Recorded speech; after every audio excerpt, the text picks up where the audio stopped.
Hi friends, welcome to Organic Chemistry. You're learning with Dr. T. Agustin Arul Prasad. Have a wonderful learning.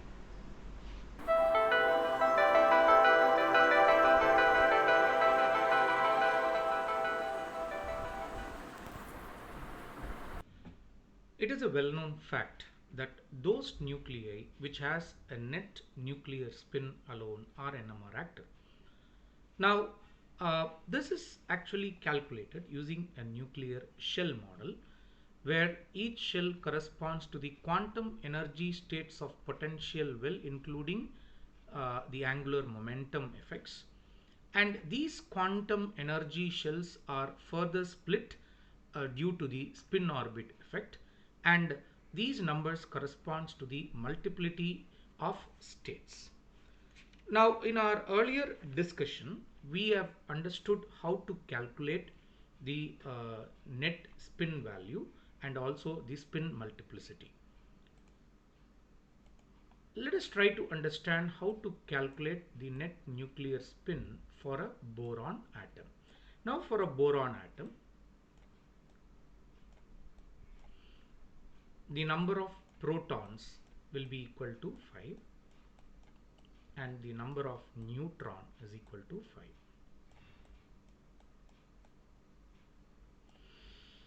Okay.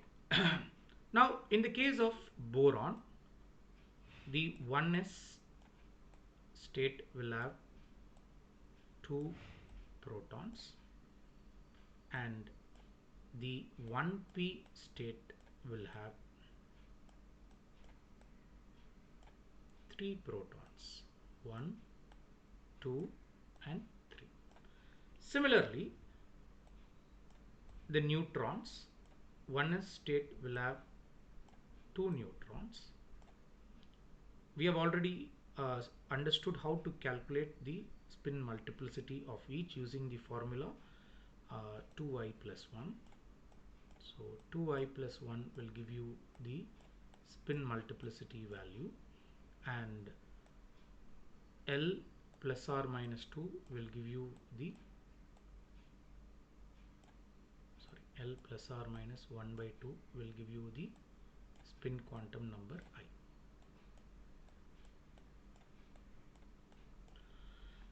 Okay, so in this case 1s will have 2 neutrons, 1p will have 1p 3 by 2 will have, this is 1s 1 by 2.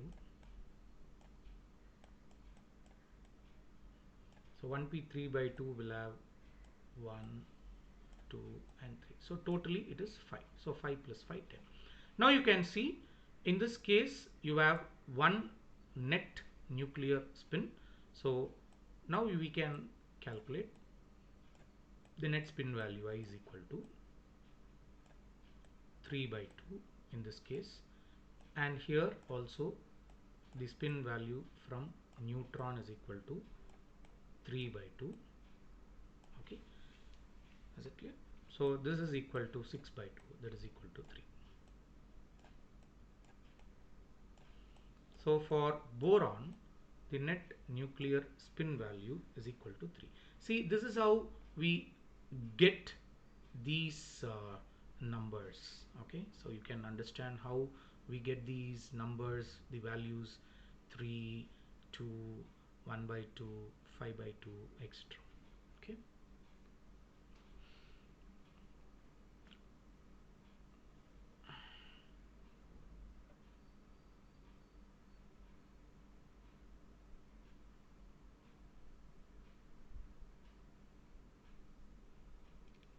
Now let us try to calculate the nuclear spin for oxygen. So for oxygen, the number of protons and the number of neutrons will be equal to 8 plus 8, 16.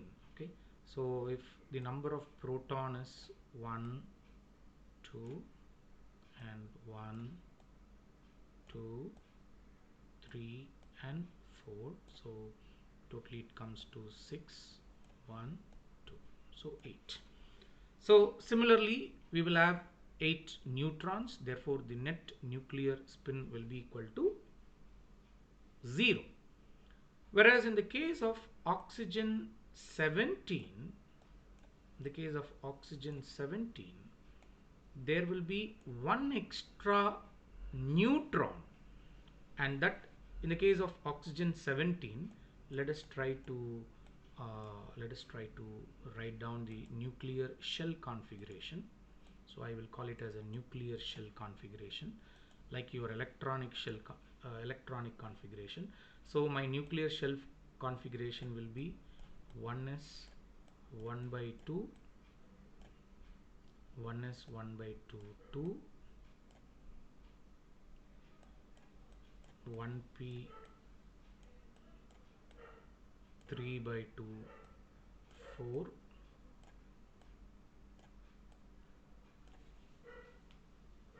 and 1p 1 by 2, 2. Okay, so the total number of proton, so what we have written here is the number of proton. So the total number of proton here is equal to 1 2 3 4 5 6 and 7 8. Now we need to write down the nuclear shell configuration for neutron for oxygen 17. So it is 1s 1 by 2, 2, 1p 3 by 2, 1p 3 by 2, 4, 1p 3 by 2, 4, and 1p 1 by 2, 1, 1p 1 by 2, 1, 1p 1 by 2, 1, plus we have one more nucleon that has to be added up at the 1d level.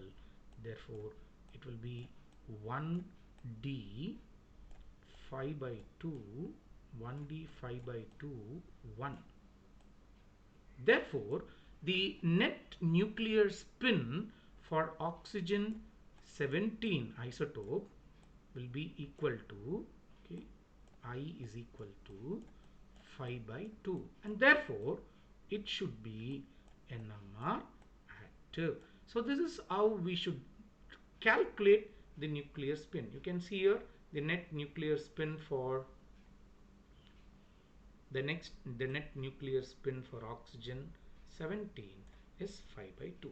So this is how we calculate the spin quantum numbers for the nuclei which are NMR active.